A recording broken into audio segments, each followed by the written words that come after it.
Here you have a system that can literally reverse chronic inflammation simply by listening to beautiful music.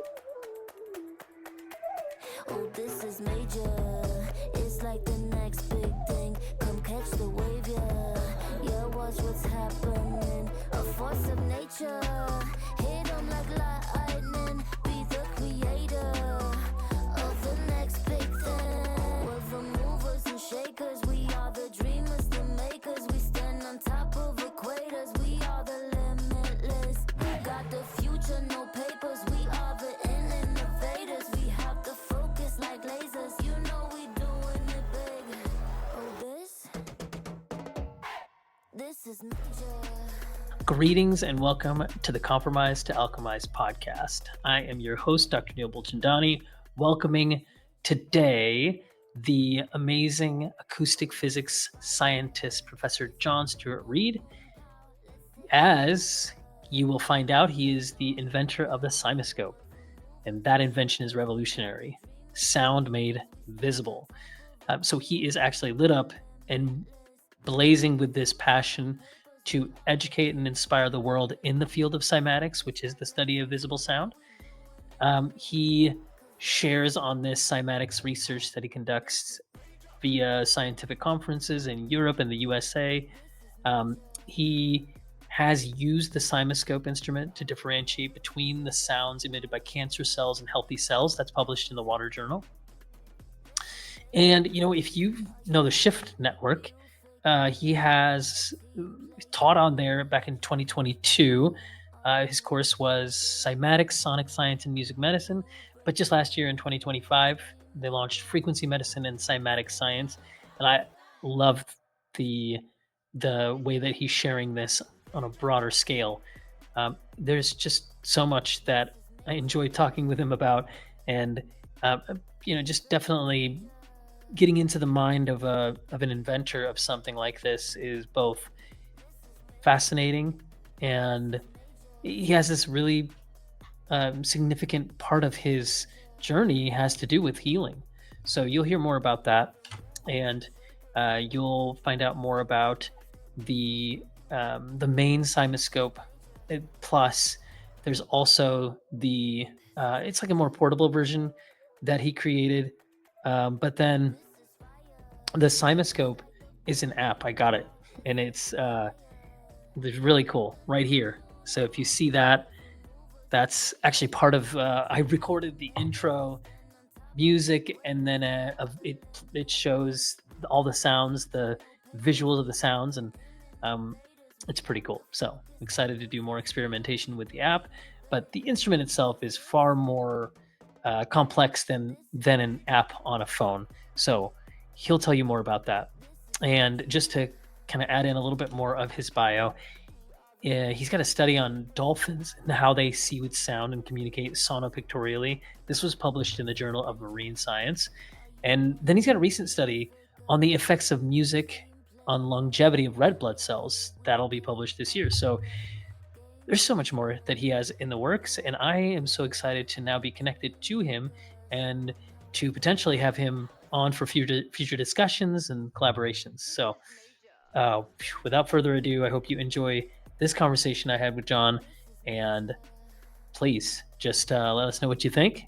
Enjoy and have a blast. This is major. All right, greetings and welcome to the Compromise to Alchemize podcast with your host, me, Dr. Neil Bulchandani. I have the wonderful pleasure of being here virtually with John Stuart Reid.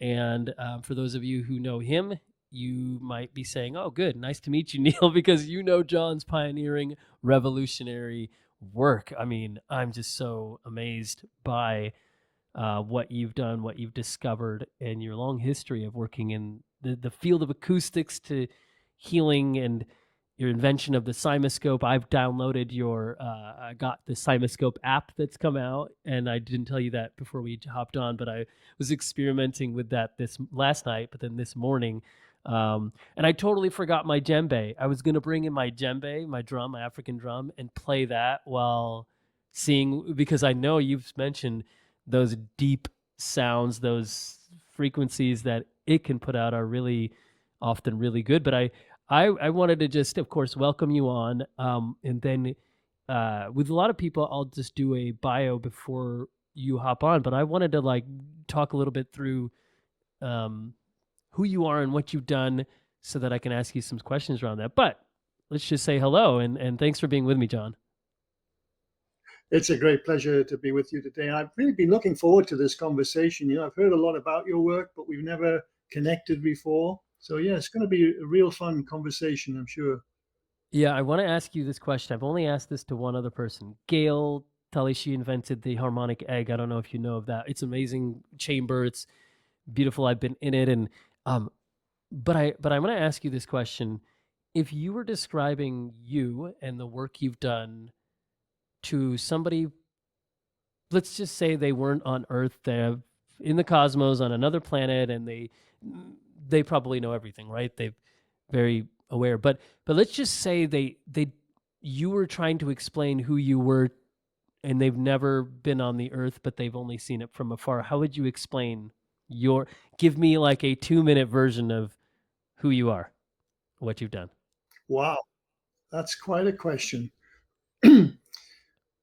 My career began in acoustics, pure acoustics, but because of an experience that I had in the Great Pyramid in 1996 and another in 1997, Mm-hmm. my career path changed from being an acoustics engineer to being an acoustic physics scientist to investigate how it was that in the 97 experiments, my lower back, which I went into the pyramid that day in extreme pain and came out a whole human being without any pain whatsoever. And so my work has been investigating how was that pain seemingly miraculously healed. So I've been studying the biology of sound and how it interacts with our biology, and also light frequencies. So sound and light frequencies and how they interact with our biology, and in fact, how they heal, how they support the natural body's mechanisms for healing, because only the body can heal itself. And what we do with sound frequencies and light frequencies is to support the body's natural innate healing ability. Yeah. Well, thank you for trying to summarize. You didn't just try, you did. Thanks for summarizing that. I feel like that was a pretty poignant. And maybe I can describe too that I think I first came across your work back in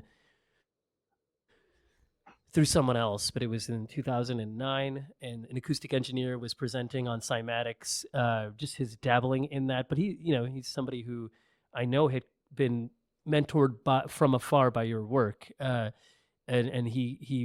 it's kind of wild that even though I knew what he did, and I've been a fascinated person with this whole topic of cymatics for a long time, it was more recently when I heard you on Cliff Dunning's Earth Ancients podcast, but then I also have my interactions with Quantum Biology Collective. In fact, I was mentioning I just was interviewed by Nico Kennedy, who's the director of the Institute of Applied, Quantum Biology yesterday. And then anyways, there's been some recent times you've come up where I look and I say, wow, I've kind of felt mentored by your work, even though I didn't truly know who you were, at least 16, 17 years ago.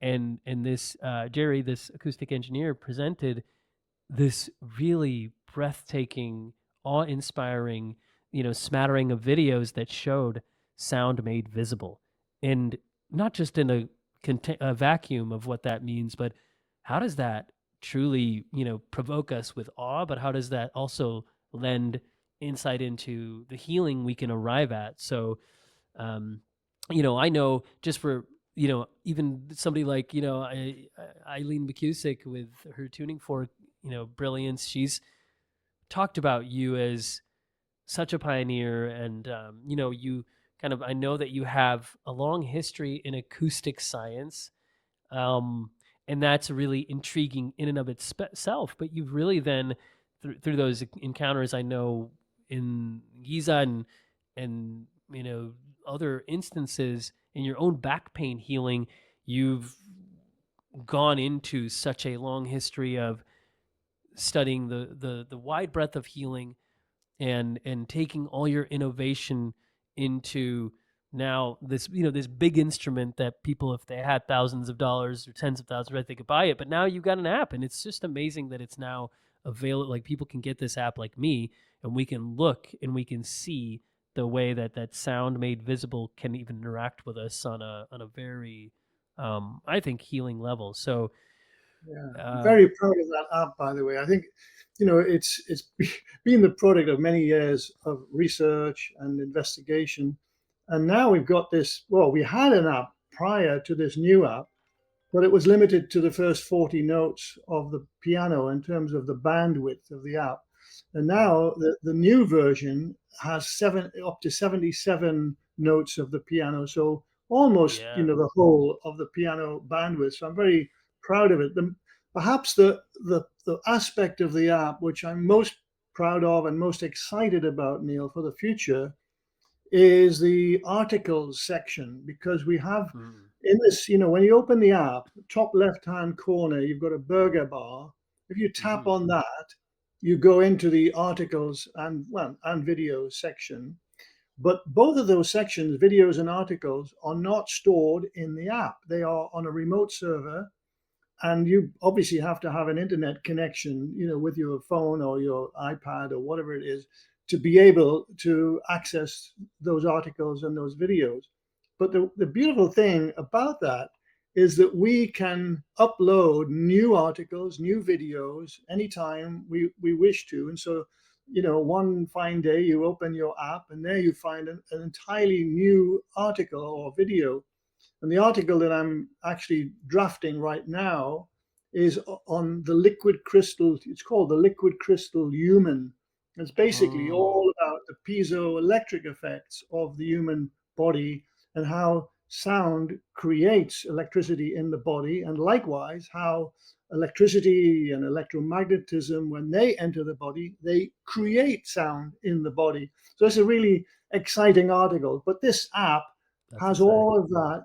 We can then build a resource for the future where you paid $12 for the app, but then you're going to get all these fabulous articles. Now already there's several wonderful articles, and then over time we can build it. But coming back to what you said earlier there about you talking about Gary, is this Dr. Gary Buchanan that you're mentioning? No, it's not a he's not a well-known acoustic engineer. His name's Jerry, and he's just in the Pacific Northwest here. Different person.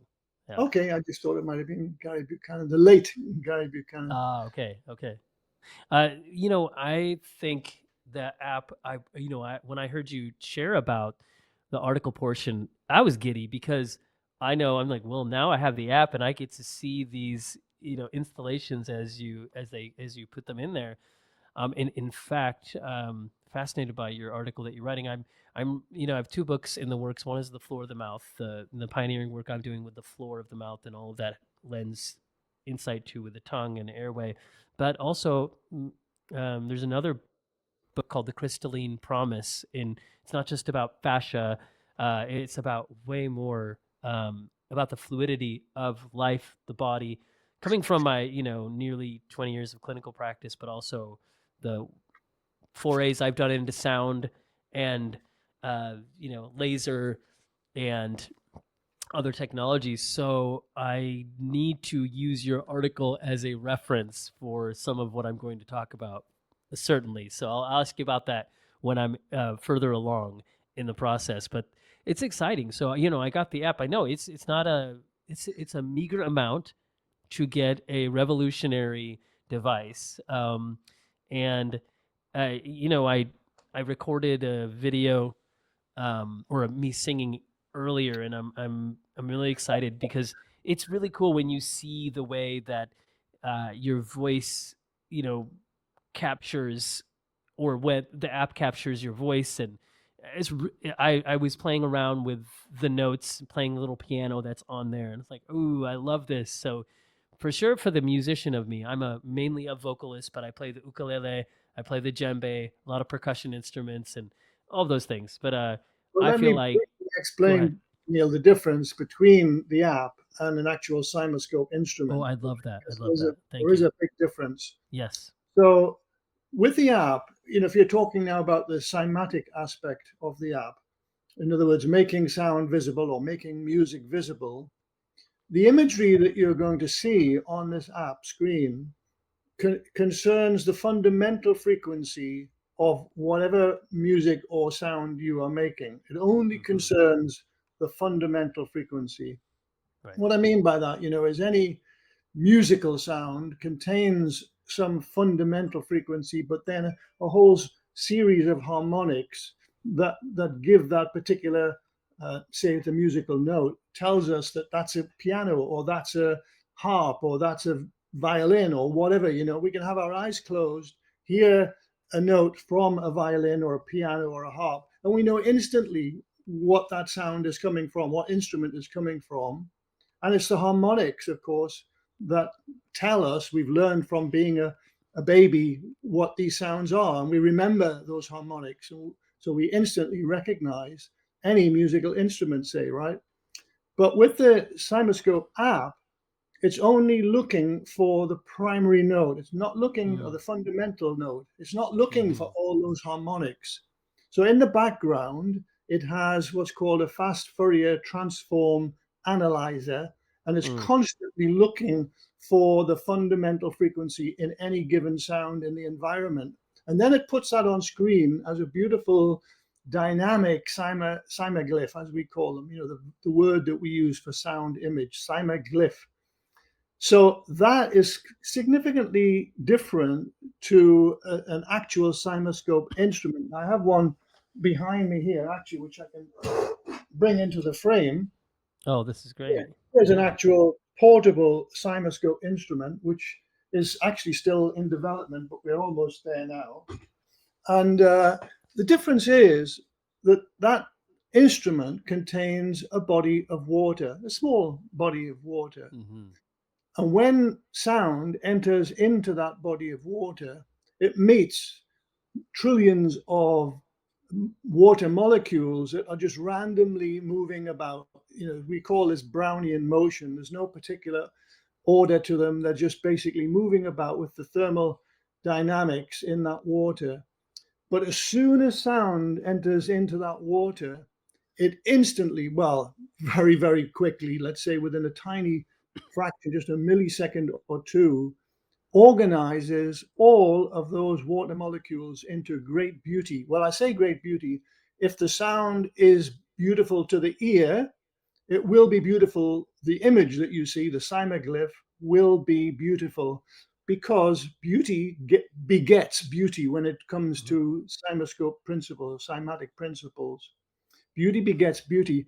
And the converse of that is, we sometimes say with the Cymascope instrument, garbage in equals garbage out. In other words, if you put a dissonant sound, if you inject a dissonant sound into the Cymascope, you will see something subjectively quite ugly. It would be skewed, it will be not symmetrical, the image that appears.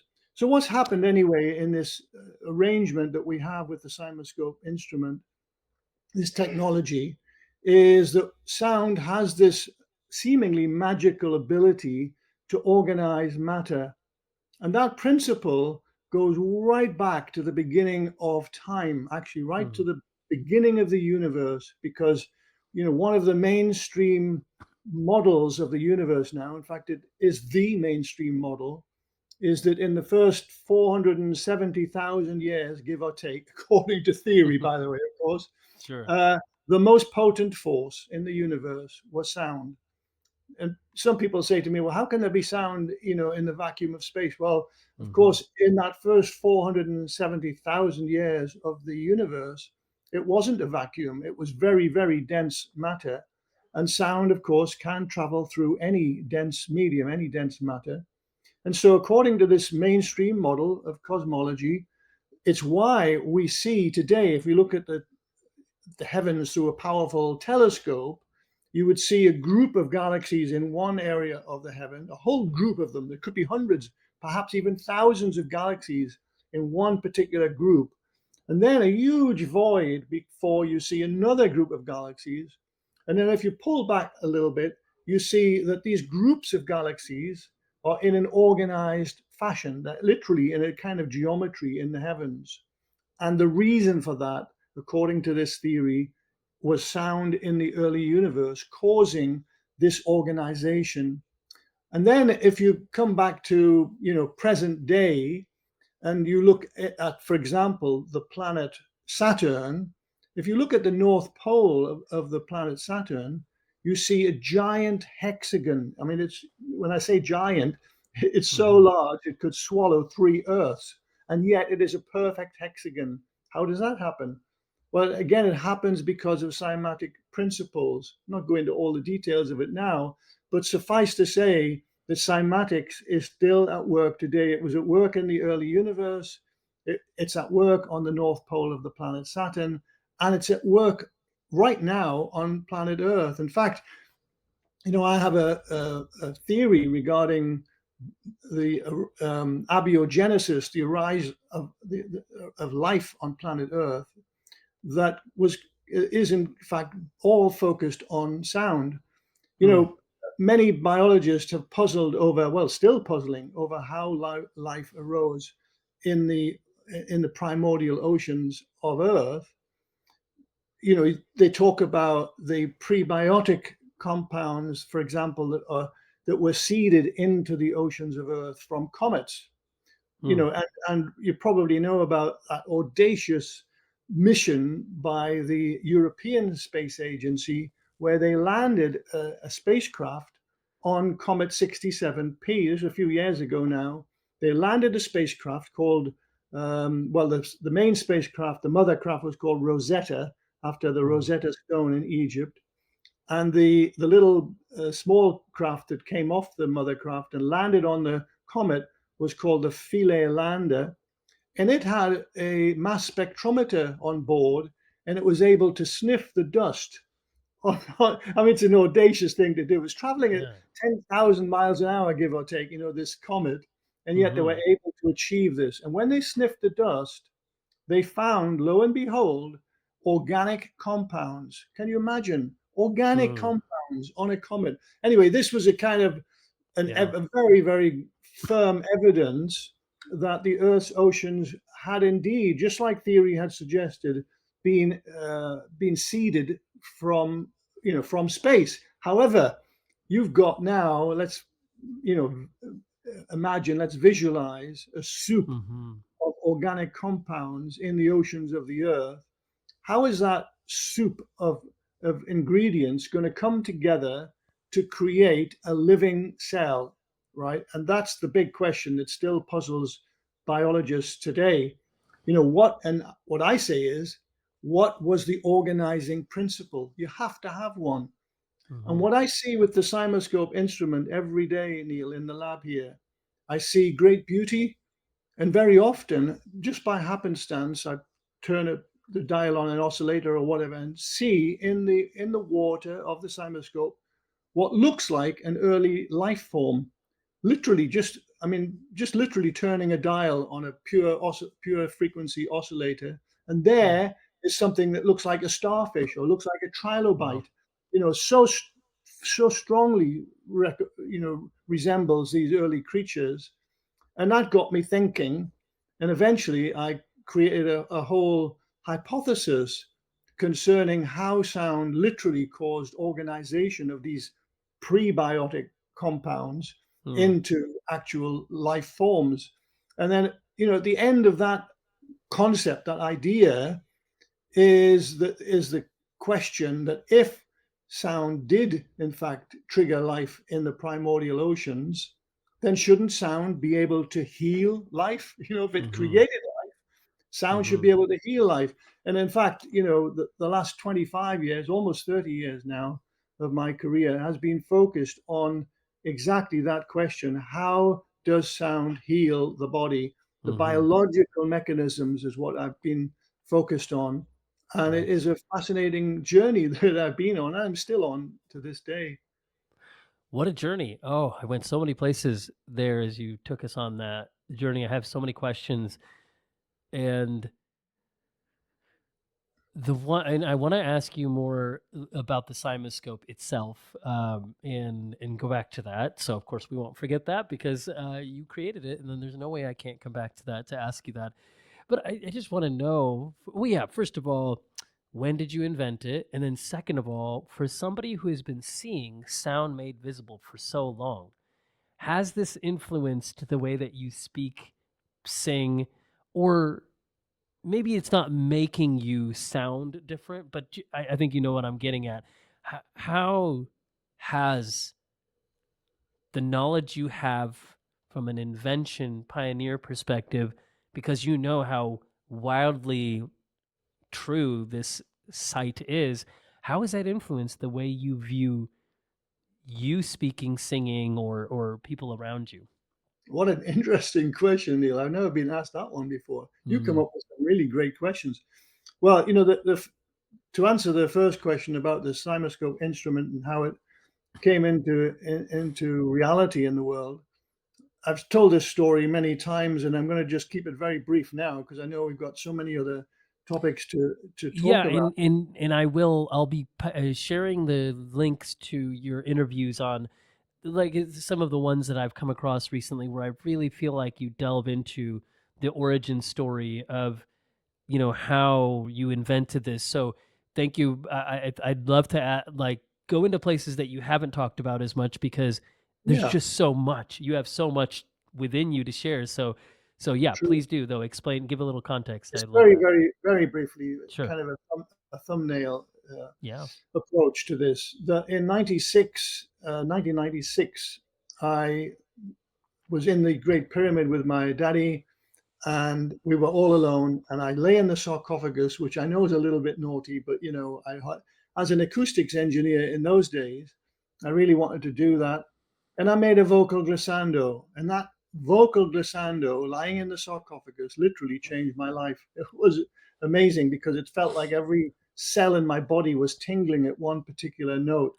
So cutting this really short, the same year, later in 96, I went back to the Great Pyramid and carried out a whole series of very standard acoustics experiments. And I learned a lot about the acoustics knowledge of the ancient Egyptians.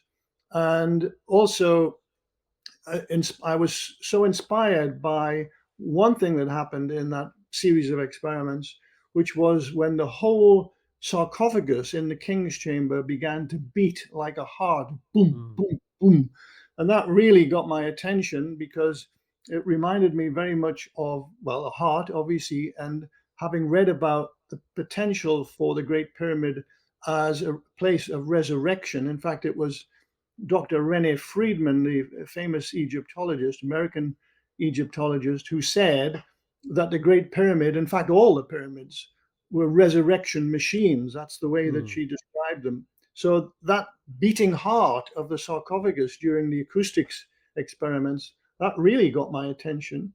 But the one experiment, Neil, that I could not conduct in 96 because of lack of time was the cymatics experiment. This was to make visible the resonances in that sarcophagus because it's highly resonant. I mean, really, if you tap the side of it with your fist, it's literally rings like a low pitched bell. It's so beautiful, the sound. So, as an acoustics engineer in those days, I was fascinated to be able to see, make Hmm. visible those resonances. And so I went back again to the Great Pyramid, this time in 97. And the great gift of all of that, I know you'll have heard this story before, but those of you who are watching or listening now who have not heard it, what happened was the gift was a lower back injury, which doesn't sound like much like a gift, but it turned out to be a gift. At the time, about 3 weeks before going out to Egypt to conduct this cymatics experiment, I did something really silly. I bent down at an angle to lift something heavy off the floor, and I really pulled very badly strained muscles in my lower back. And it was excruciatingly painful. So, again, cutting this very short, I entered the pyramid that day in 1997 in great pain. I had paid a lot of money to carry out the experiment, so I just had to grit my teeth. I had taken Hmm. probably too many analgesic pills to try to get me through. So I was, not in a good shape really at all when I went in. But within 20 minutes of beginning the experiment, all the pain left me completely gone. And when no amount of analgesics or I visited a physiotherapist a couple of times, and none of that really helped that pain. And yet, within 20 minutes of making sound in the King's Chamber, the pain left me. Now, the key ingredient here that everyone I'm sure wants to know, well, what happened? How did this pain vanish? Well, the most important aspect of this to mention immediately is the result of the experiment, because I was so excited by what I was seeing. And that excitement, of course, has certain effects on the chemistry of the body, right? The excitement came because the experiment, which had concerned making visible the resonances in the sarcophagus, was achieved by stretching a membrane across the open top of the sarcophagus. And now, instead of me lying in the sarcophagus to make sound, I placed a small speaker there. So now I could make sound into the sarcophagus from an electronic oscillator. So I was literally dialing in frequencies Hmm. on this little electronic oscillator. And the revealing medium, because you have to have a revealing medium with cymatics, the basic principle is that all membranes will receive a pattern of acoustic Hmm. energy that is invisible to the unaided eye. But if you have a revealing medium, like a fine powder, it's a little bit like, this glass that I'm holding here. If I Hmm. if I hold a glass and then I put it down and then I look really, really carefully at the walls of the glass, I might be lucky to see my fingerprint or my thumbprint. Might be. It's almost invisible, even if you know it's there. But if you sprinkle on some fine powder like talcum powder, you obviously immediately see your fingerprint or your thumbprint, right? The science of forensics. Hmm. Well, it's a little bit similar to that with cymatics. The pattern of acoustic energy that imprints on a membrane is literally invisible. But Hmm. if you then sprinkle on some powder, or in this case, what I did, I used sand, which we had Hmm. collected outside the pyramid, or I hadn't, but other people had. So sand became the revealing medium. And the very first image that appeared in the sand that day was an ancient Egyptian hieroglyph. Hmm. And this was so astonishing because I hadn't Yeah. expected to see that or anything like it. I expected to see what is typical with cymatics, which is usually something that resembles like a snowflake or a rose window in a cathedral. It's usually circular and Hmm. usually very structured and very symmetrical. And what I thought I was going to be seeing were these kind of patterns that I would then later analyze back in the UK in my lab. But I didn't. I saw a hieroglyph, and Yeah. not Wow. just one, but a whole series of hieroglyphs then began to emerge on the sarcophagus. And of course, I was so excited by seeing them. Who wouldn't be? And so it was literally the peak experience, which had a huge effect on my biology. And we can go into the biology if you like, so you understand literally how my lower back was healed within only 20 minutes. But that event really changed my life entirely, because at that time I still had my own acoustics consultancy business. I had Hmm. been in business at that point almost 30 years when this happened. And so it was literally life changing, Neil. I went back to the UK with two ideas in my mind, apart from the idea of selling the business. And that was, first, I must understand how my back was seemingly miraculously healed within 20 minutes. Because I walked out of the pyramid that day, I actually carried equipment out. I felt so wonderful, right? And the pain never came back. And so that was one idea. I must understand how this happened. And then the other one, the cymatics experiment had been so phenomenally successful. It said to me, well, if we can make visible hieroglyphs, ancient Egyptian hieroglyphs on an ancient Egyptian sarcophagus, what else can we use this tool for? How, so that's how I came to begin to develop a Cymascope instrument. And all these years later, we now have this beautiful instrument, which is in use in universities all over the world. And now we have this new portable model, which I just showed you there, Yeah, yeah. which I hope to take back into the pyramid, where it had its birth, you could say, and certainly been in gestation ever since. And now to be able to take that portable Cymascope back into the pyramid, wow, that's going to be really something, Neil. I just would imagine that.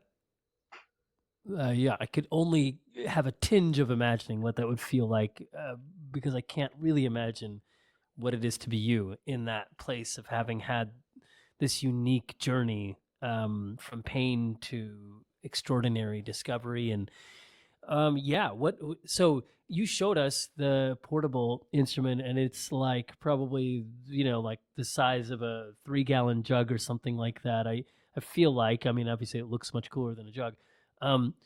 How big is the non-portable instrument? Well, it's about twice that size. Twice that size. Yeah, the scientific model is twice that size. But even this model can be calibrated, to use for scientific experiments. So although initially I designed it mainly for musicians to work on stage with it, then later in the development of it, it came to me that this would be so useful as a scientific tool, for example, to take into a pyramid or to take into some other, sacred space and be able to make visible the sounds of that sacred space. So it became the concept came to me that it should be able to be calibrated, and indeed that's exactly the way that it's going to work. So you can acquire a Cymascope Lite. It's called Lite, Light, as an instrument to use for educational aspects or entertainment aspects, applications. Or if you want to work with it in a laboratory setting, then clearly it would need to be calibrated. And now I'm going to be able to provide that calibration curve so that any scientist would also be able to work with it. So it's going to be a fabulous instrument, and we are planning to launch that in the early summer of this year. So we're almost there with it. Oh boy, I had 73 million questions. No, I had a few questions, and I just there's so much happening here with what you're saying. I am really intrigued. Okay, here's what it is. You said the idea came to you about the Cymascope Lite. Can you explain? I just, because of the way you've been able to discover and create, how did that idea come to you? Or was it like a really crystal clear moment? Like, oh, of course. Or was it a vision? Or was it just through scribbling ideas? How did that come to you? It really came because of the need to go back to the pyramid to carry on with the research. That was the initial need. And one of the areas that I still want to conduct in the Great Pyramid, if we gain permission, is experiments with water memory. Now, the Cymascope instrument can help hugely with those kind of experiments. And so initially, it's a few years ago now that I had this idea that I really would like to be able to go back to the Great Pyramid to carry on the work that I started all those years ago. But now other experiments that I had conceived, one of which was water memory. And so the idea of having an instrument, a portable Cymascope instrument, obviously came to me. It needs to be battery powered, because you can't plug in anything in the Great Pyramid or anywhere else you go in for field research. It has to be able to be controlled by batteries. And in fact, if you have a look here, you'll see at the bottom of the instrument a battery compartment, right? So you can literally power it from batteries. Just to give you a little taste of the idea of the water memory experiment, this was something that I conceived of to conduct an experiment in Maui in late December 24, where this was the very first experiment of this type that I had ever run, and it was so successful. It was amazingly successful, even more than I could ever have imagined, actually. So this idea of water containing or being able to hold on to frequencies that it's immersed in is something that, the idea has been around quite a long time now. Jacques Benavista, Luc Montagnier, scientists who have actually, their reputations in mainstream science have been sullied by working in that area. And many mainstream scientists, just cannot believe, let's say, that water can retain the memory of frequencies. And so their work has unfortunately, been sullied. But there were other scientists that I have come across over the years that were working intensively in that area. And instead of using the word or the term water memory, they came up with other terms so that their work could go forward without, like, under the radar, you could say, using terms absolutely. using terms like water perturbations, Right. but essentially it means the same thing. And there's a Uh-huh. wonderful scientist called Dr. Tamar Yinon, who's sadly passed now. She was an Israeli scientist, and she did amazing work in that area a few years ago. And I was even asked to ultimately to write her tribute, when she passed. I did, and that was published in the Water Journal, a tribute to Tamar Yinon. So coming back to this idea of water memory and her wonderful work, and the other work by Jacques Benavista and Luc Montagnier, who was a Nobel Prize winner, by the way, I conceived of this very simple experiment to test water memory. And I've got a little, what I call a Faraday cylinder here to show you. If I unscrew this, you'll see that inside is a little vial that I can add water to. The idea of the cylinder, by the way, is simply to protect the water from electromagnetic interference. So my wife and I, Anneliese and I, went to Maui in, as I say, December 24. Ostensibly, I was invited to give a presentation to this event, which was a 300-person choir called the Aloha Choir, basically, and they were going to sing 2 rehearsal days and 1 performance day with Dr. Todd Ovokaitis, who was the brainchild behind not just this one choir, but apparently they had a whole series. This was the 12th choir of, a series of choirs that they'd had each year for many years. And so I was invited to give a presentation, and I thought, I really want to use this opportunity to perform this experiment. And the other thing that I wanted to do at the same time, and did do, was to take the prototype of the Cymascope Lite and to make visible the sounds of this 300-person choir on 2 giant screens, 2 huge screens. So we did all of that. We made visible the sounds of the choir. I gave a presentation, but then this other experiment wasn't actually known to Dr. Todd at the time. I just took it with me to do this experiment as a kind of add-on. And so what it was is 2 sets of 5 water-filled vials. One set of 5 were color-coded yellow, and the other set were color-coded black. The black vials were kept in our hotel bedroom in a very quiet environment. Bedrooms are pretty quiet. They're usually between 40 and 45 dBA, typically in a quiet bedroom. And that's indeed, I measured around about 45 dBA in our bedroom. So then the other vials, the 5 yellow vials, as soon as we got into the auditorium and, I was setting up my equipment, I took them out of those little cylinders and popped them into a little holder. So basically the sounds of the 2 rehearsal days and the sounds of the performance day were all those water vials were immersed in those sounds, right? Mm-hmm. At the end of the performance day, I literally stood up, took these 5 little yellow vials and popped them back into their Faraday cylinders to protect them from any further electromagnetism. And then the very next day, Neil, Anneliese and I took ourselves off to UPS and sent them supposedly by an expedited method to Japan, actually to Kobe University, where Professor Rumiana Tsenkova has this amazing instrument that she has invented and developed. It's called Aquaphotomics spectrophotometer system. It's very highly sensitive, all based on looking at water, basically the chemistry of Okay. water. So I had asked Rumiana, obviously before all of this, would you be kind enough to receive these samples and analyze them? And she said, of course, John. Yes, I just send them to me. Well, we sent them, Neil, by what we thought was going to be an expedited method.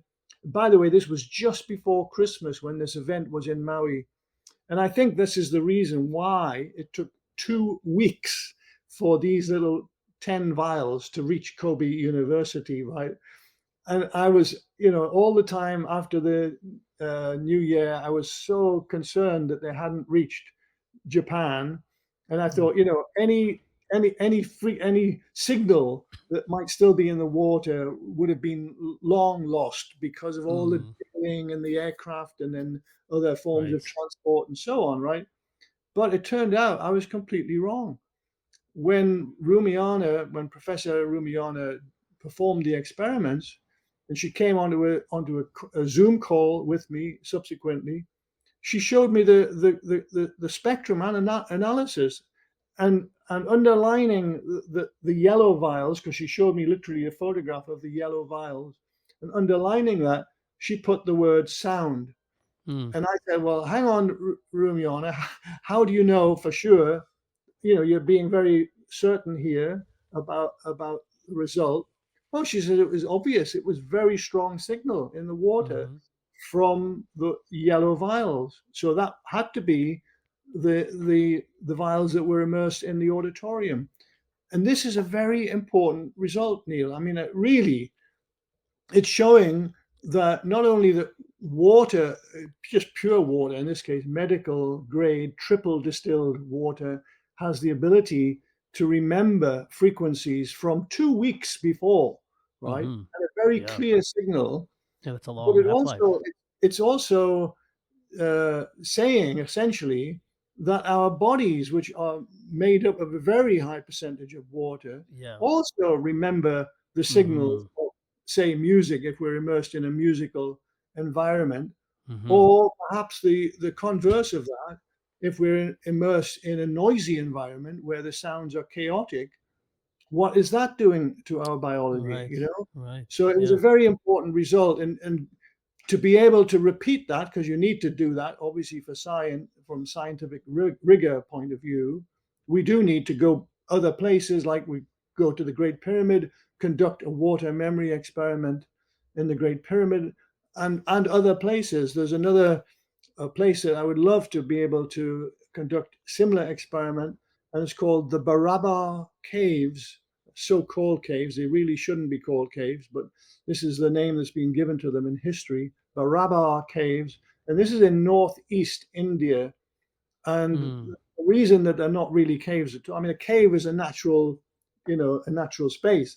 Right. These are not caves. These are man-made chambers of great perfection, and the acoustics in them is absolutely extraordinary. So Mm. that's another space I would love to go to Uh-huh. conduct acoustics experiments, water memory experiments. And when we've got this body of results from different environments, then we can publish hopefully a very, very important paper on the ability of water to store memory of frequencies. Well, that's fascinating, and I wonder with that. I mean, yeah, I'm inspired because I've had my brother and my wife and many people I know have been to the pyramids in Egypt, and then it's been over 20 years since I've been to India, but I've not been to what you're talking about. My family's parents are from India, so we're going to be going sometime in the next several years. My brother has been more recently, and of course, this is intriguing. So back to the study that this amazing inventor in Japan created.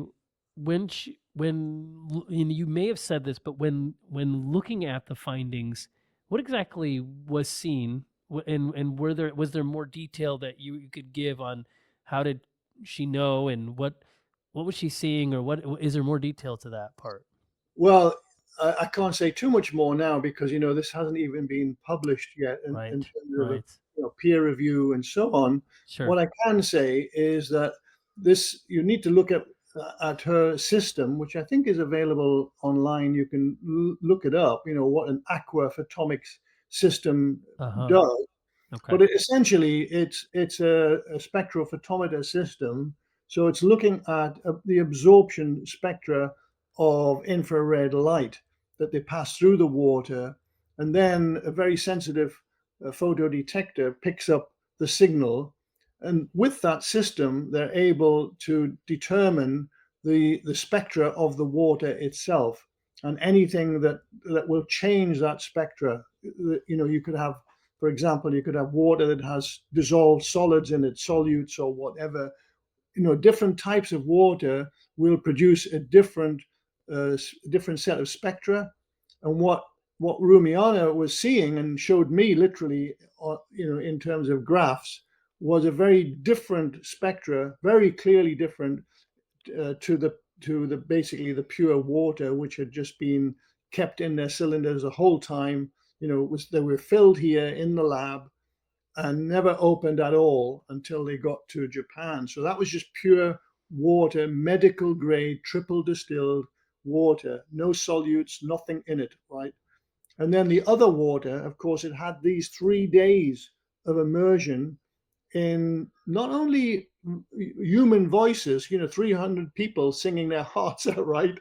But Yeah. also there were musicians on stage. So we had two dear friends of ours, Anders Holt and Kachina Miadu, who, Anders is a Danish vocalist, and his lovely wife Kachina is a keyboards player. So you had Anders singing on stage, but you also had Kachina with her electronic piano, and there was also a violinist and other musicians. So the water was receiving, not only human voices, but also all of this musical accompaniment as well. Oh, I can. And the signal that Yeah. was seen, I've seen the signal on the graphs, and it was very clear. And it is extremely exciting and a little bit puzzling to me how it is that water can retain this even after all of the jiggling that it must have had, in the aircraft and so on. Really pretty extraordinary, Neil. That is extraordinary, and yeah, I will. If that's good for you and okay, I'll share a link in the show notes to her site, Dr. Rumiana at the Kobe. Thank you. Kobe. Yeah, that's great. That's phenomenal. I looked it up, but I didn't. I was like, oh, I will go down and get so immersed in that. So I'm fascinated by that, but yeah, just as much by then you describing the sounds. And I've listened to Anders. Two of his songs that you've talked about. The Dream of the Blue Whale, correct? Is that right? And Yes. The Pleiades song too. And what a very distinct sound Anders has. Just in my dabbling into listening, and quite a I can see why you are appreciative of, and I've heard you mention why I knew to look it up and listen to it. I just put it on Yes, YouTube and I because, watched it real quickly. it was literally Anders vocals in The Dream of the Blue Whale, where he's kind of mimicking the sounds, the beautiful glissando type sweeps of sound that blue whales make, and Yeah. he was mimicking that, and that led me on to something which I could never have predicted in my career, which was an understanding of how the vagus nerve can be stimulated optimally by sound frequencies. And isn't it wonderful how some things happen in your life where one thing leads to another. You could never predict it. It Yeah. just basically happens. And some of the And ca- best discoveries in the world, as you know, Neil, were entirely accidental. I'm thinking now about penicillin, for yeah. example, how that was discovered.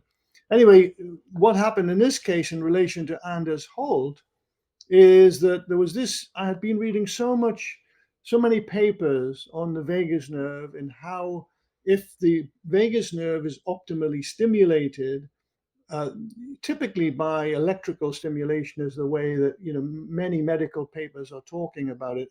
So not sound. Most of the papers are referring to what they call TVNS, which is transcutaneous vagus nerve stimulation, usually through the neck or through the Mm-hmm. earlobes. Anyway, I was Mm-hmm. reading all these papers, and one of the really interesting aspects to these papers that I focused on was the fact that they had found, these researchers had found, very, very low frequencies were needed to stimulate the vagus nerve system. Subaudible. When I say Mm-hmm. subaudible, I'm referring to frequencies below 16 hertz, which is Mm-hmm. about the lowest frequency that a human can hear. So we're talking optimal, apparently, according to the research, between 5 hertz and 10 hertz for optimal vagal stimulation. I'm thinking about that from why would nature, arrange this for us, like frequencies that we can't even hear? Of course, there's always a good explanation.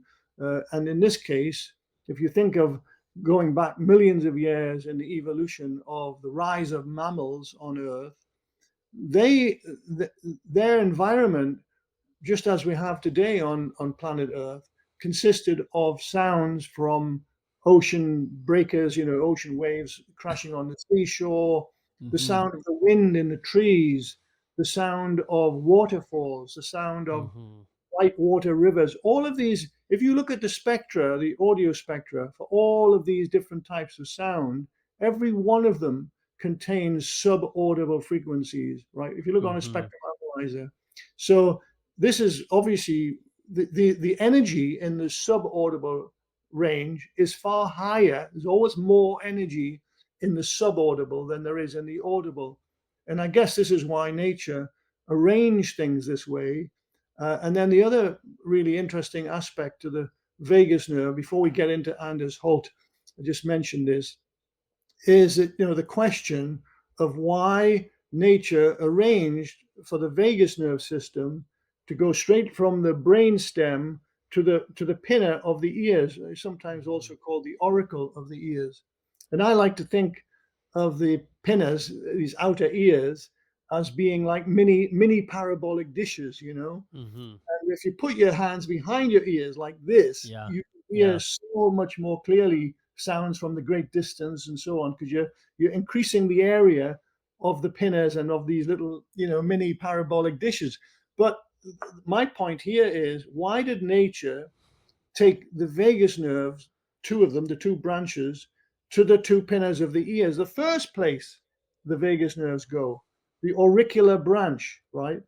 And before it then branches to the pharynx and the larynx and then on into the thorax and so on, right? Mm-hmm. Yeah. Well, the answer has to be because the energy, that's the low frequency energy that's being created by nature, or in this case, by other sounds that we can now talk about, is needed to optimize vagal tone. Mm-hmm. Vagal tone is it's crucial actually to homeostasis of a person, to balance in the body. You have to have a high level of vagal tone if you are to be a whole, healthy human being. And the way that nature tries to support that situation is through the pinna of the ears, and the energy that enters into the pinnas is collected and goes straight down into the vagus nerve system. This is nothing to do with hearing. The pinners have a secondary function. Well, you could say a primary, I don't know, whichever Right. way you look at it. But the other way that the pinners help you is by, of course, collecting sounds from the environment so that you can hear. That sound, those sounds go through the auditory canal on into through the tympanic membrane, on into the cochlea, where ultimately they are converted into electrical signals that then go to the brain, for interpretation of Yeah. what those sounds are. But Hmm. this other mechanism is entirely separate. So the auricular branch of the vagus nerve is now connected to your outer ears. And this is why your ears are so exquisitely sensitive to the touch, and some people Hmm. think of them as an erogenous zone, of course, for the same reason. They're so exquisitely sensitive, right? So anyway, so coming back to Anders Holt, this day, having been reading all these research articles, I thought, I wonder, with Anders' beautiful, deep, rich voice, what frequencies is he able to create? And of course, I know quite a lot about subharmonics as well, that many people can vocalize subharmonics. So I thought, maybe there would be some subharmonics that I could see on the spectrum analyzer. So I took their album, which is called Dream of the Blue Whale. I took it, brought it down into the lab here because where I'm sitting right now, my lab is literally adjoining our home, our residence. Uh-huh. So I sometimes roll out of bed and come straight down into the lab here. Uh-huh.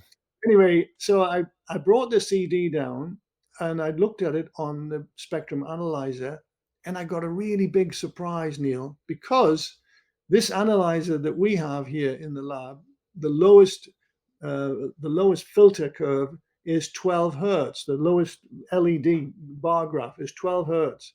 And Hmm. here the 12 hertz band was merrily dancing up and down with Anders' voice. Wow. And I thought, how is that possible? I Right. know that I knew Yeah. about subharmonics, but I never thought I would ever Uh-huh. see the 12 hertz band dance up and down. Yeah.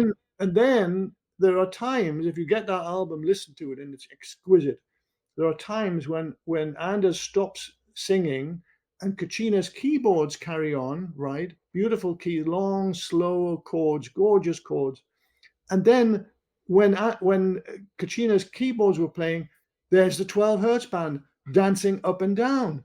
And I Hmm. thought, oh my God, how is this possible? Well, to cut a long story short, it is entirely possible. And I then went to bring down a whole stack of other albums that we have, and I tested many albums that day, that first day.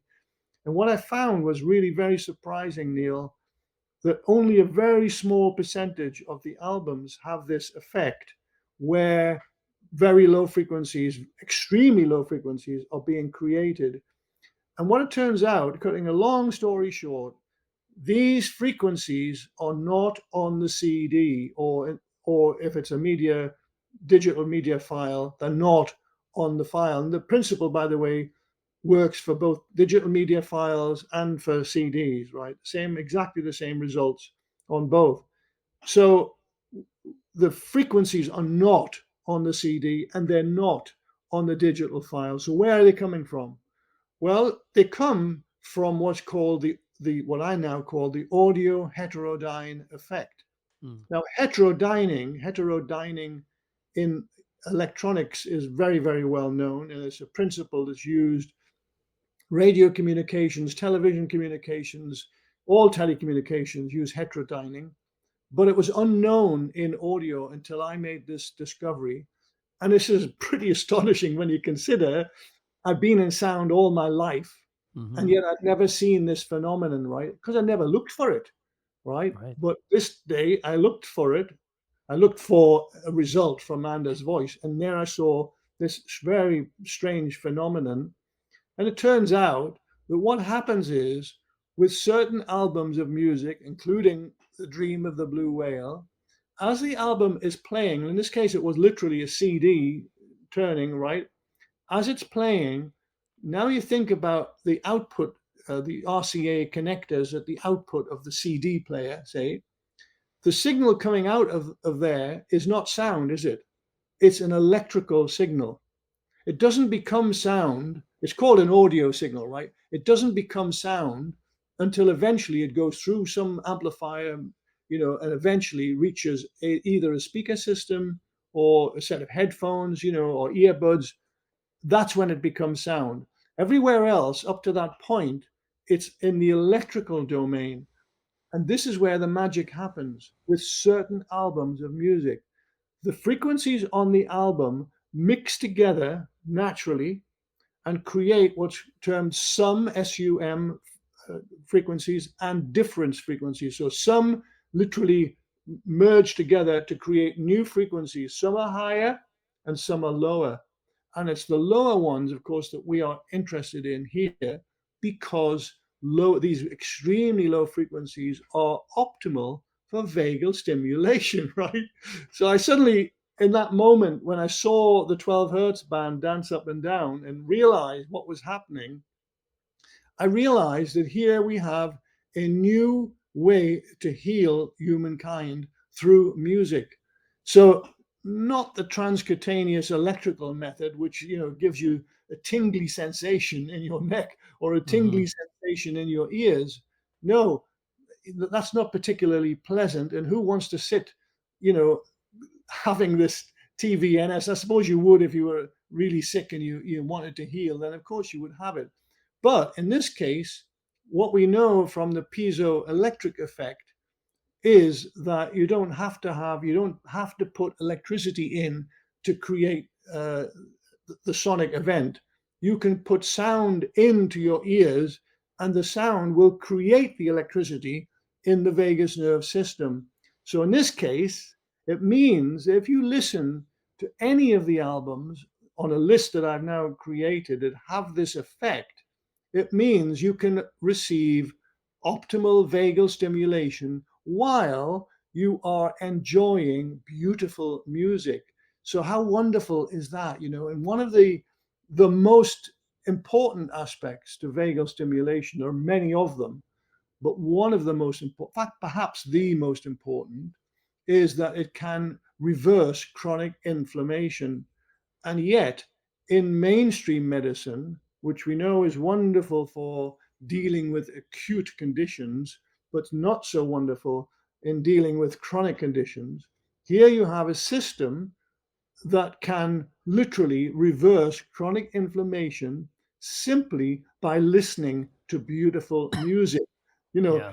It sounds like too good to be true, but in fact, it is true. According to Mm-hmm. all the research on optimal vagal stimulation, that's one of many different health benefits that you can receive when you stimulate your vagal system optimally.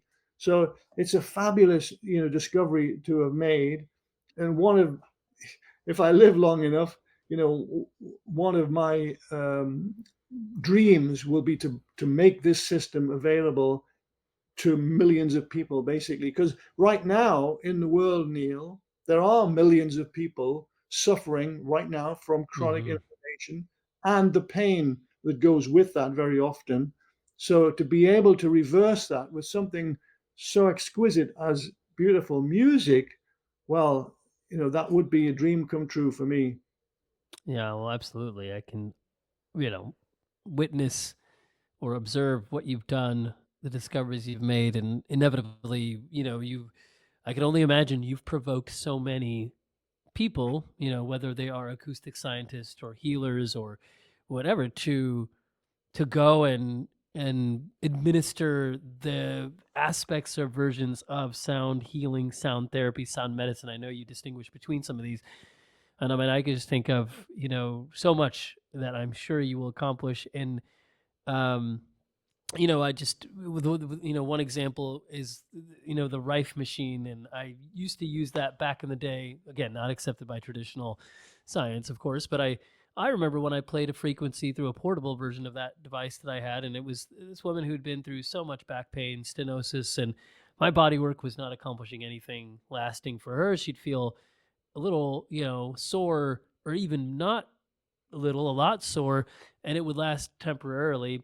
Then I played a frequency for back pain and other things through this, bioresonance device, and that was the first time that she experienced relief of her back pain since a lot of radiation from being exposed to a lot of harmful elements near a plant that she grew up near and everything like that. So I've had a lot of different smatterings of people through my work and others' work, seeing the extraordinary benefits of sound. And we could go from talking about, of course, there's too many things, the gongs to the singing, the singing bowls to live music, and just so much to say. But yeah, I would love to. I would love to ask you this question. I want to come back to it, and then I have a couple more. Uh, I want to know the. It is a bit of a future question, but it's also a past question. I ask people, what is your personal legend? To borrow from the theme of the book, The Alchemist, and Paulo Coelho. And clearly, you've done so much, but I love asking people, like, what is this that you were put on this planet to do, and what is this, calling, destiny, purpose? But the quote in the book is that Paulo says, and I paraphrase it sometimes, but it's when this mystical king talks to the protagonist, Santiago the shepherd, and he says to him, "The universe conspires in your favor when you are in pursuit of your personal legend." I can only help but think that you've seen that in your life. But if you could spell it out for us, yeah, what do you feel your personal legend is? And then there's a part 2 to that question, which I'll ask you after, if you don't mind. Okay, well, just the first thing, thank you so much for asking the question. I got goosebumps actually when you asked that question. So that's in itself is something important. But I need to say that my personal legend now is to be a teacher, and always was actually. And how I know that for sure is because going right back to my youth, my mother, God bless her, said, "Johnny," she used to always call me Johnny. She said, "Johnny, you are a born teacher." And one of the reasons I think she said that, I mean, it's a long, long time ago, but I still remember it clearly, is because even then I had an ability to convey sometimes quite complex technical subjects, but in everyday language so that people could understand whatever it was, very simply without flowering up too many technicalities. And so I think that's why, my mother came up with that idea. But it was a few years ago, literally a few years ago, that I was approached by the Shift Network in the US, who, I didn't know them at the time, but I've come to know them and come to love them actually. They are an amazing team of people. They're all of them are caring, all of them are heart-centered, but also very bright. And their mission is to spread new knowledge, good knowledge into the world. And so they invited me to teach with them, right? And at that point, a few years ago, I had been traveling the world at conferences, which I suppose is a kind of teaching, but now literally I'm hosting courses with the Shift Network. So in answer to your question, I love it, by the way. I love to teach, and it's a really wonderful feeling to be able to share knowledge that I have acquired over a span of 50 years or more, and to be able to share that with people who are wide open to receiving this new knowledge and appreciative of. They're full of gratitude. That's a wonderful feeling, when you can help someone in whatever way it is, in this case, sharing new knowledge, and that person, whomever it is grateful and really appreciative. That's a wonderful feeling for me to receive. And it also shows that, and there have been many instances in my life, I can share one now with you, where I knew that I was guided on this path that I've been set on. The very first instance of this in my life came when I was in the university in UK, and I was working on a piece of electronic equipment, and a voice spoke to me. And this voice, Neil, was very clear, I didn't recognize who it was, but it was very clear, and gave me um, a direction to take in my life. And when this voice started to speak to me, I literally swung around in my chair to see who it was in the lab that was saying what they were saying, and there was no one there. I was literally by Mm. myself in the lab this day. And yet this voice was so clear and so powerful. And was it the voice of an angel? I have no idea. Really, I still to Mhm. this day don't know who that voice was or where it came from. But what I can say is it guided me on the path that I've been on. And then this other, another event that was so life changing, I've already related to you how the gift of injuring my lower back. I really feel that was a contrivance. I was meant to injure my lower back, the way I see it, because what happened because of that injury, my God, my whole life changed for the better, right? Because of that one event. And and there have been many other instances throughout my life that have led up to this point now where I have become a teacher, a lecturer, a professor, you know, and that is my legend. Basically, I am a teacher. Mm. Oh, I love that. Wow. Thank you for sharing. And, uh, I had this seemingly, well, this emergent thought while you spoke. I'm going to ask you part two of this question, but I had this thought of, it's amazing. I think it's fitting that you, um, who you are, what you've studied, what you've created, it makes sense that the spoken word and you teaching, you orating, producing sound to help educate, this fitting, right? What if you only wrote books and it was only the written word? I feel like it's fitting that you are producing sound that then entrains brains and inspires people to come into this knowledge. And then I thought, yeah, it's fitting too that are we not all cymaglyphs, right? That we are we not all sound made visible as we walk around and exist? And random thoughts there that just musings that I like to put inside my brain or articulate, and then um, thoughts there. But let me know if you have thoughts on that. But I'm going to ask you my part two to the question of personal legend. So okay, I'll dive in. Go Okay, ahead. first of all, I can say for sure that all of the cymaglyphs, these beautiful images of sound made Uh-huh. visible, have supported me in my health Mm. for all the years that I've been working in cymatics. And Mm-hmm. the reason for that is because a cymaglyph is literally a model, a geometric model of sound that we have made visible with the Cymascope instrument. Now, it Mm-hmm. doesn't matter how you view this image, dynamic image. It can be literally on a camera or it can be printed out on a wall. Doesn't matter how I viewed it. I've seen countless thousands of cymaglyphs, obviously, in the years that I've been working in cymatics. Now, one of the interesting aspects to this from a health perspective, because I think that's where you were going with your thought process, Actually, is that you could when go ahead. I realized what I was trying to ask you, and I'll go there right after. But yeah, okay, keep sharing. well, I thought that's where you were going with your thought process. The point is that if you let's say give the example of printing out, because we've been made posters for many years to sell to help support our ongoing research.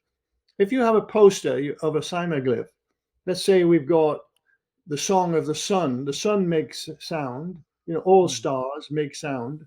Of course, the sound can't travel through the vacuum of space, but the sound nevertheless is in the heart of the star, is constantly making sound. And there's this wonderful spacecraft, the Soho spacecraft, which can pick up the modulations, not of sound, but of the light from the star. So the light from the star, in this case the sun, is slightly Mm-hmm. modulated by the sounds that are in the star. And this is the science of asteroseismology, not Ah, astroseismology, yeah, got it. asteroseismology, right? Okay, intriguing. So Yeah. I make visible, say, in the lab here, the sound of the sun, right? Wow. Now, the frequencies are actually very healing Hmm. And what happens is when you print that poster out and you put that poster on your wall, now we've got a situation where we are viewing that with our eyes through light that's either coming through the window from sunlight or from incandescent light, which we've got here now because it's actually dark now outside here. This is incandescent, but illuminating, in other words, this light that we're illuminating the poster with is steady state. It doesn't have any modulation in it. There's no information in it, in other words. But when it reflects from the poster, in this case of the Song of the Sun, now that light is modulated literally by the geometry of the Song of the Sun. Now, all light contains a certain percentage of infrared and near infrared, and the near infrared is the most important from the biological standpoint. Why? Because it penetrates, it has the ability to penetrate deeply into our tissues, right? So now you get the idea that the modulations of this Song of the Sun poster, this cymatic image, this cymaglyph, is now in the infrared spectrum going to penetrate deeply into your tissues. So it doesn't matter whether you're looking at the cymaglyph with your open eyes or not. You can view it if you wish, and certainly those modulations will also help in your brain to stimulate other aspects of your physiology or your brain. But I'm talking now about mainly the healing aspects of your whole organism. And bear in mind that the cells of your body, the way they communicate with each other, is primarily in the near infrared spectrum. So these energies coming from this printed poster are literally imprinting deeply into your tissues and onto every cell membrane, where they are being received in the medium of the language of the cells. That's how cells communicate, right? We don't know, of course, how the cells deal with this wonderful information. But what I can say is that I am a very healthy person. I never have illness, right? Apart from that back injury that I had all those years ago, and that was a silly thing that I did, right? But apart from that, I just don't get ill. I'm extremely healthy, and I'm very grateful for that. And I think obviously there are many reasons why someone is healthy. One is looking after yourself in terms of your not only your physiology but also your mental state, your spiritual state, making sure that you're well hydrated, you've got good nutrition. But in my case, in addition to all of that, I'm also very blessed to be working with the Cymascope instrument and to receive all of these beautiful patterns every day that I work here in the lab. So I hope that answers that aspect of Yeah, your question. absolutely. Oh yeah, so good. You answered that plus way more, so that was amazing. Oh, thank you. And so I want to know this part two to the question of personal legend is I've kind of extrapolated. If you read The Alchemist and you pour over it, it just provoked me. And I actually have an album that I used to put on while reading the book because the music would house the emotions that I would experience when I would travel with Santiago through the desert and when he learned from the alchemist, etc. But that album's called Pneuma, Pneuma, by Alberto and Kimberly Rivera, musicians out of the Nashville, Tennessee area. I met them, and Alberto is a masterful pianist who then started making more of like this ambient instrumental music. But there are some vocalizations in the sound and the music. Anyways, so some people, I say read the book, but if you listen to Pneuma while also reading the book, it's a whole different experience for me. It's personal, but I've had others who have said, "Oh wow, Neil, this is interesting." So, but Paulo's personal legend is what is you defined it, so thank you. I say, and like a legend on a map, if you have this key, usually at the bottom right corner, wherever it is on a map, and you have this legend where it tells you, like, yeah, you may have traveled an inch on the map, but that could equate to 10 kilometers, whatever it is, or landmarks, right? It tells you where bodies of water are, or every map is different, right? If your personal legend in what you were put on this planet to do is what you've said it is, then also from a cartographical situation, how do you know you're on the path that you're on? How do you what's your personal legend from a perspective of how do you keep tuned into your purpose? How do you keep aligned with this passion you have as being a teacher? Are there is it the cymaglyphs or are there practices that you keep that help you stay and keep on this path? Wow, what an interesting question. You come up with some great questions, Neil.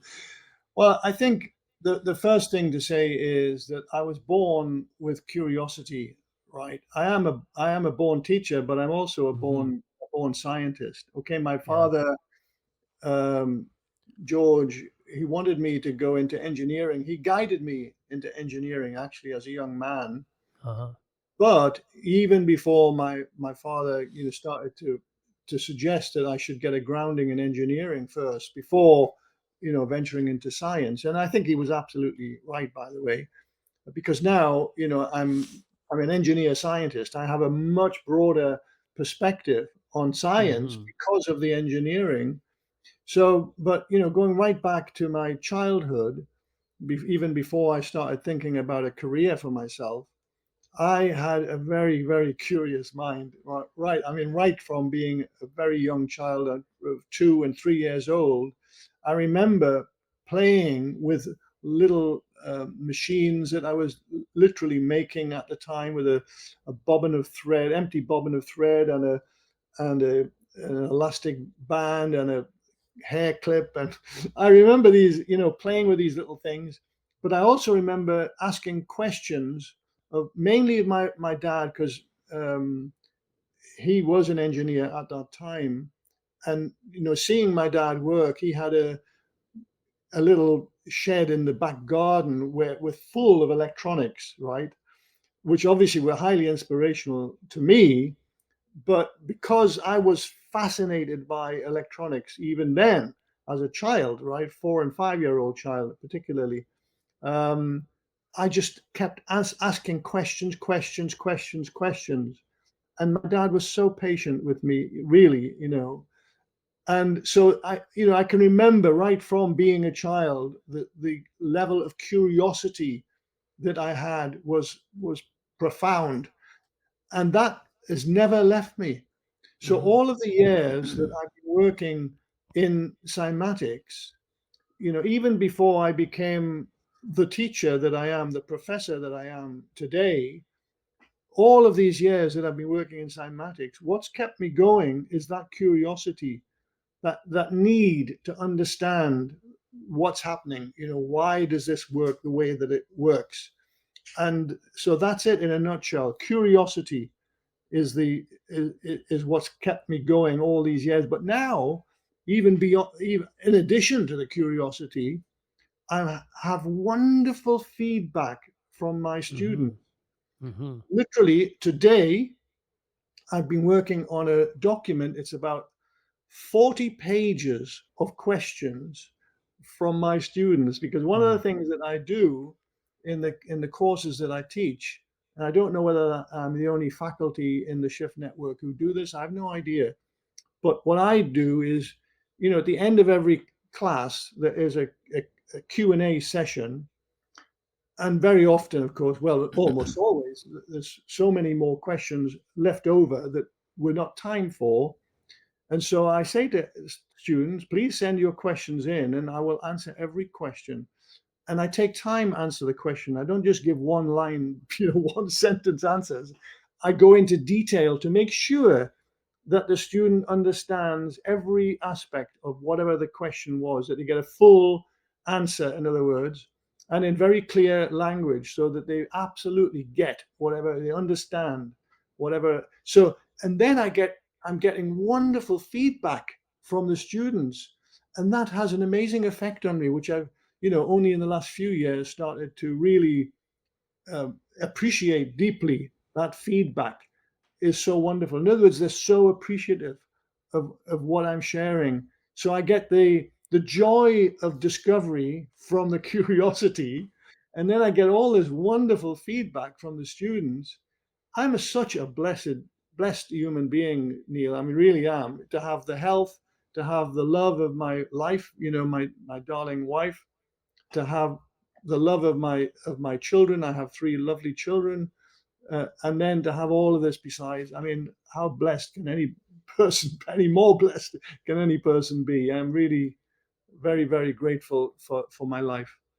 Well, very poignant and yeah, very, very wonderful. And the gratitude with which you speak about that arc of curiosity to inspiring curiosity, but all kind of housed in the deep reverential respect and awe you have of what you've been given is beautiful. So I feel like that is carries through, and it very much is evident in hearing you talk and seeing the not only the personal legend that you have, but as I usually interview healers, and I also have interviewed musicians and artists, but it really is you're very much facilitating many to perhaps arrive at their personal legend through the ushering in not only of you knowing what yours is, but then teaching this wonderful, wonderful world. So yeah, I mean, I know I could have many more questions, but I feel this is a beautiful place. Maybe the one question that I want to come back to, and then we can conclude our time, even though I think there's so much more to discuss here. But is I think you kind of shared it, but being one who has seen sound made visible for so long, how has that influenced the way that you think about the sounds that you produce? Whether in speaking or singing, has that made an impact on you when whether that's like you hear yourself talk and there's any predictive understanding of what that might look like geometrically? Any comments there? I'd love to hear what you think. Sure. Thank you for that interesting question, Neil. Well, I have a model of sound in my mind, and as you could say, in my heart as well, Mm-hmm. because I really love this model that is not taught in universities, unfortunately. It's not taught in schools, it's not taught in colleges, but it is the reality. And the reality is that all of the sounds that I'm making now and that you are making now are actually bubble-shaped emanations. So if you make a sound as I'm talking now, Mm-hmm. there's a bubble of energy, literally a bubble of energy that leaves my mouth and a little bit out of my nose, right? And that takes literally about a millisecond after it is formed in front of me, that it diffracts backwards. So now, if you were to look straight down on top of my head, you would see this bubble completely surrounding my head. And then, of course, it's not static. This is a moment in time where we've kind of frozen the action, if you like, in nature. Mm-hmm. We've frozen it for a millisecond. But then what it's doing, it's literally then expanding at the speed of sound, which is, Mm-hmm. 760 miles per hour, give or take, right? And as it's expanding, it's pulsating in and out with Mm-hmm. all of the frequencies, all of the movements of my vocal folds, right? That's what it's Mm-hmm. doing.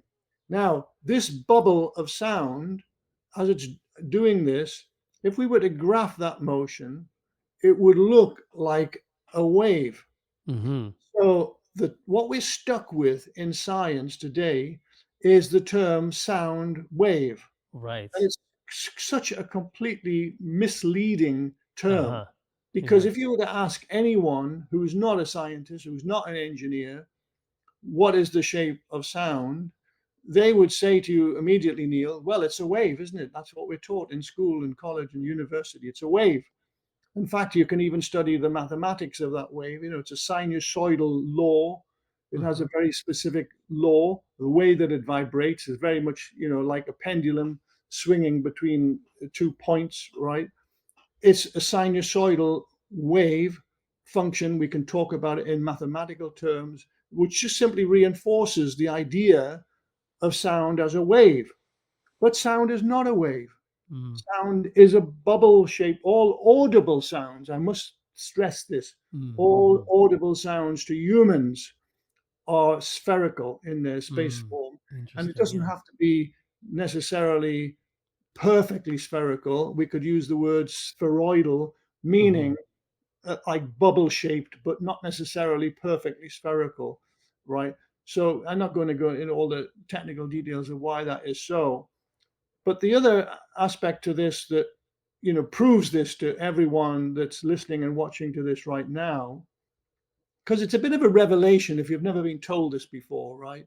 It is because you've all your life you've been told that sound is a wave, and if you say to somebody, "Well, show me that wave coming out of your mouth now," they'll do something like this, a wiggle Mm-hmm. in the air, and this is Right. how the mindset of people is so entrenched in this idea, where Mm-hmm. in fact it is completely misleading, right? Mm. So th- when I when I talk, of course, in my mind's eye, I'm seeing this beautiful bubble coming out of Mm. my mouth and Mm-hmm. visualizing it in my mind's eye. And that bubble is beautiful because the sounds of my voice are, well, let's say subjectively beautiful, right? Every person's voice Yes. has great Yeah. beauty. And one of Absolutely. the services that we offer as a small company, micro company, really, we are, is we have a shop, and the shop is soundmadevisible.com. It's easy to remember. And in that shop, one of the products that we create for people is called DNA voice signature, because everyone's voice is unique to them. Your voice is unique, my voice is unique. Everyone has a unique voice. And when you make that visible with the Cymascope instrument, then obviously the cymaglyph, or the DNA voice signature, as we call it, is unique to that person. And so this is one of the services that we offer. People can send in their voice file, and we make it visible, and we even colorize it to their personal choice. And we've even we've made visible the sound of dogs howling, pussycats purring, baby's first word, I all of love these. that. We've even made visible the sound of a baby's first word, and a person, the death rattle of a person. We did that for an artist who actually sent in these different sound files. That was very emotional for me to work with the death Mm. rattle. But basically, we can make visible any sound. So, coming back to your question, I myself, I'm inspired just by visualizing the Mm-hmm. beauty of my own voice made visible as a bubble-shaped emanation. Yeah. Thank you for first of all sharing that, and then also I love that yeah, the that amazing service you provide, your micro company. But yeah, that's wonderful too, especially as somebody who sees a lot of families when the moms and dads bringing the babies to adults who have lived most of their life and they have trouble articulating sound, or maybe they don't have trouble with their vocal folds, but their thyroid is misaligned, thereby restricting their hyoid, and then it creates headaches. I mean, I work with it every day, and it's one of my deepest passions is, of course, now I'm teaching others and teaching people to know how to do this so they can help more people.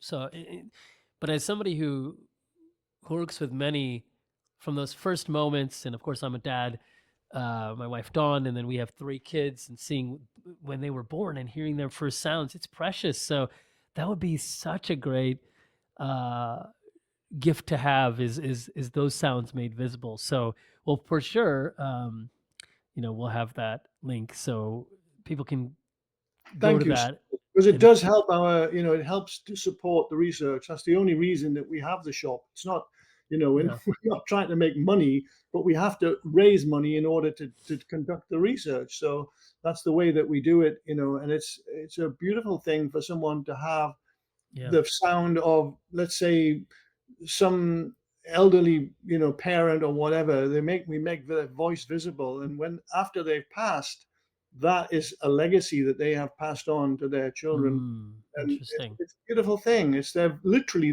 unique, the sound, the unique sound of their voice made visible, and it will always be there on the wall of their home or I have office.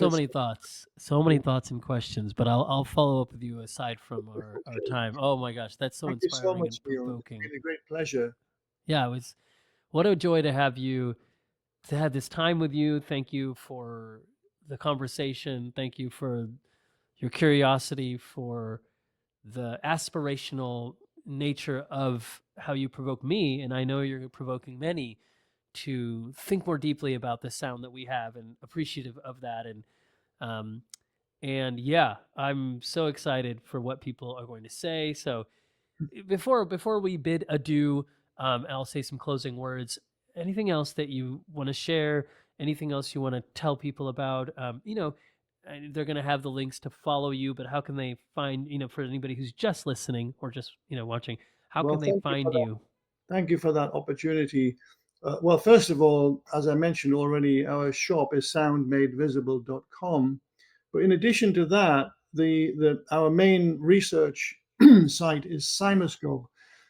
Excuse me. Cymascope is spelled Cyma, Hmm. and then scope like microscope. So they are our main two URLs to websites. But one other thing I really would like to share, because I think it's very important, and since you've given me this wonderful opportunity, Neil, is to talk very briefly about my wife, Anneliese, and she was healed. She healed herself of a medically incurable disease. Even today, it is medically incurable, and I'm referring to scleroderma. In my wife's case, she was within weeks of death. Wow. All her organs were shutting down. She lost all her hair. She was going blind. She was in extreme pain. So I paint the picture, and this is an accurate picture. Her sister flew up from Florida to the Seattle area, or the northwest anyway, where she was living, to say her last goodbyes. That's the situation, right?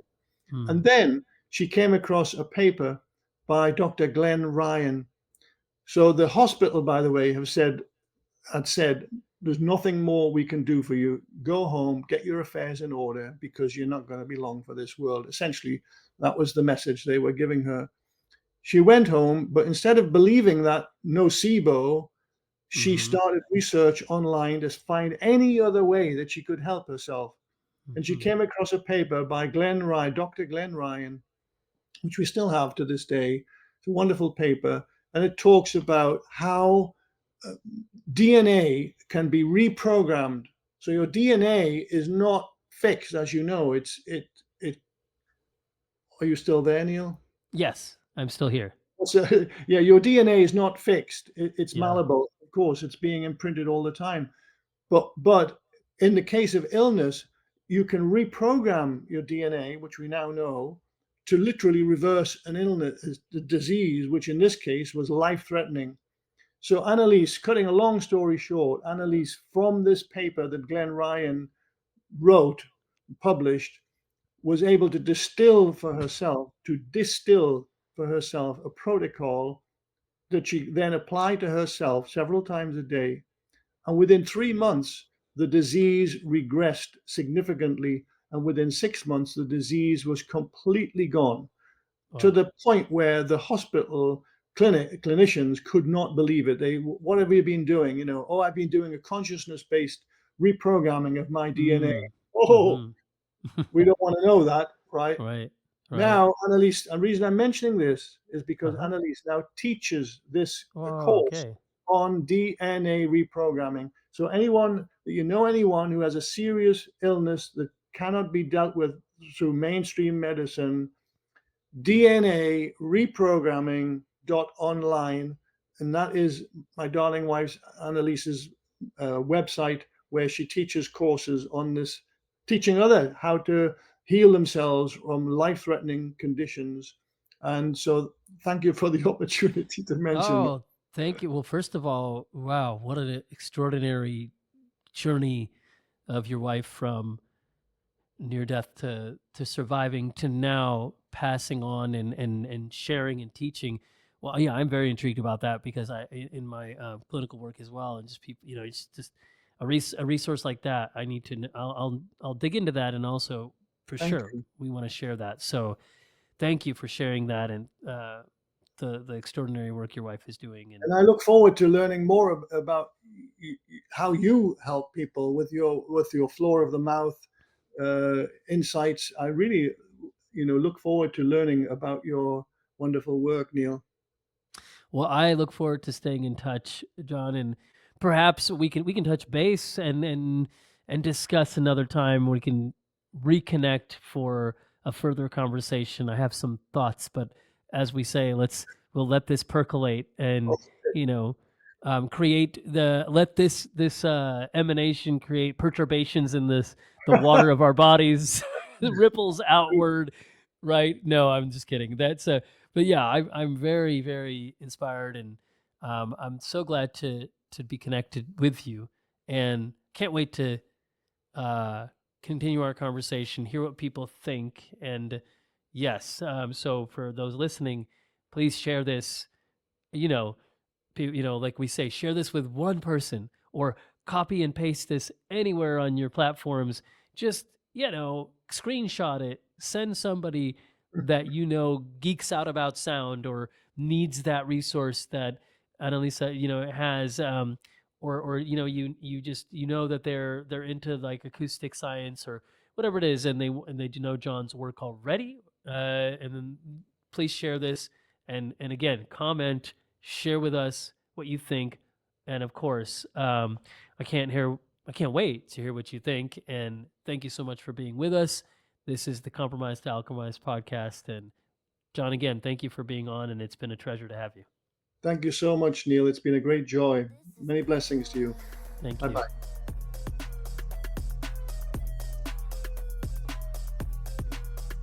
This is major. Thank you for listening to the Compromise to Alchemize podcast. Really excited to thank Jessica from Lunalux for the music, this track called Major. I want to thank Toshi, who originally did the design work for my cover art. And then I also want to thank Alyssa, my team, for podcast publishing, and my whole team, including Kat, for heading up my world. And then also definitely want you all to follow me on YouTube, follow the podcast on Spotify or Apple or wherever you get your podcast, comment, give us a rating, and also follow me on Instagram at Dr. Neil Bulchandani so you can stay tuned to my latest. Thanks so much, and you have an amazing day.